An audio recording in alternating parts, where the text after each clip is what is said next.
बूढ़ा भिखारी।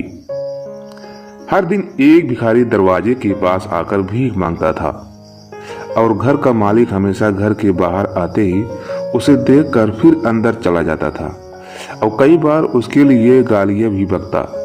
वो कहता, तू जिंदा ही क्यों है? पूरी जिंदगी ऐसे ही भीख मांगेगा क्या? धरती का बोझ क्यों बना बैठा है? और कभी कभी उस भिखारी को गुस्से में वह धक्का भी मार दिया करता था। इतना कुछ होने के बावजूद भिखारी के मुंह से सिर्फ यही निकलता कि भगवान तुम्हारे पापों को माफ करे। एक बार सेठ को धंधे में बड़ा नुकसान होने की खबर मिली। सेठ बहुत परेशान था कि तभी उसके दरवाजे पर वही भिखारी आया। गुस्से में अपना आपा खोते हुए सेठ ने उस भिखारी को पत्थर दे मारा। पत्थर लगने के कारण भिखारी का सर फूट गया और उसके सर से खून बहने लगा। फिर भी दर्द से कहते हुए भिखारी ने इतना ही कहा, भगवान तुम्हारे पाप को माफ करे। भिखारी वहां से चला गया।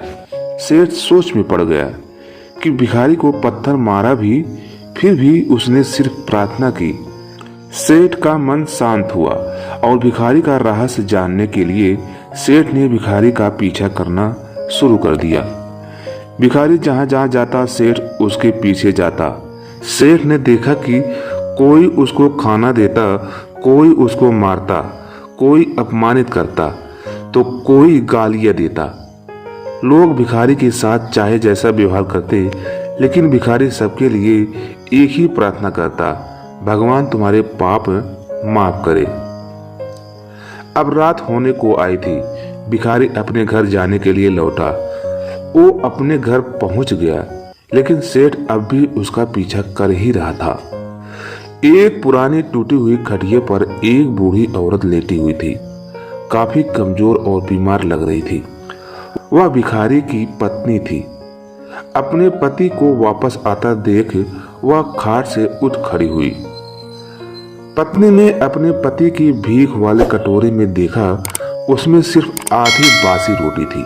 उसे देखकर वह बोली, आज बस इतना ही मिला, और हाँ, आपके सिर से खून निकल रहा है, ये चोट कैसी लगी? बूढ़ा भिखारी बोला, आज बस इतना ही मिला, किसी ने कुछ दिया ही नहीं, सब ने गालियां दी और एक ने पत्थर भी मार दिया, इसलिए मेरा सर फट गया। एक गहरी ठंडी सांस लेकर बूढ़ा भिखारी फिर से बोला, यह मेरे ही पापों का फल है। तुम्हें याद है कुछ सालों पहले हम कितने अमीर थे? क्या कुछ नहीं था हमारे पास? हमारे पास हर चीज जरूरत से ज्यादा थी, लेकिन हमने कभी दान नहीं किया, और उससे भी बुरा हमने उस अंधे भिखारी के साथ किया जो हमारे द्वार पर भीख मांगने आया करता था। बूढ़ी पत्नी की आंखों में आंसू आ गए।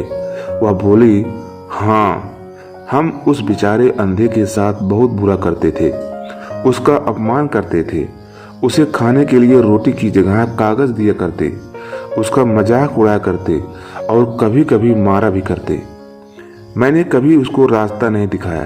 एक बार मैंने उसके मुंह पर मिट्टी भी फेंकी थी और वह हमेशा दुखी होकर यही कहता कि भगवान तुम्हें तुम्हारे किए का सजा देगा, भगवान तुम्हारे पापों की सजा जरूर देगा।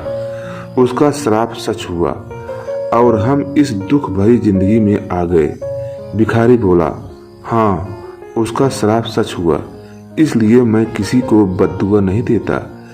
चाहे कोई मेरे साथ कैसा भी बर्ताव करे, मैं हमेशा उसके लिए प्रार्थना करता हूँ। मैं नहीं चाहता कि कोई भी हमारे जैसा जिंदगी का अनुभव करे, किसी को भी हमारे जैसे दुख का सामना करना पड़े। वो नहीं जानते कि वह कितना बड़ा पाप कर रहे हैं, इसलिए अनजाने में हुए पाप की ऐसी सजा किसी को भी नहीं मिले। सेठ वहीं पर छुप कर यह सारी बातें सुन रहा था। अब उसे सब कुछ समझ में आ गया था।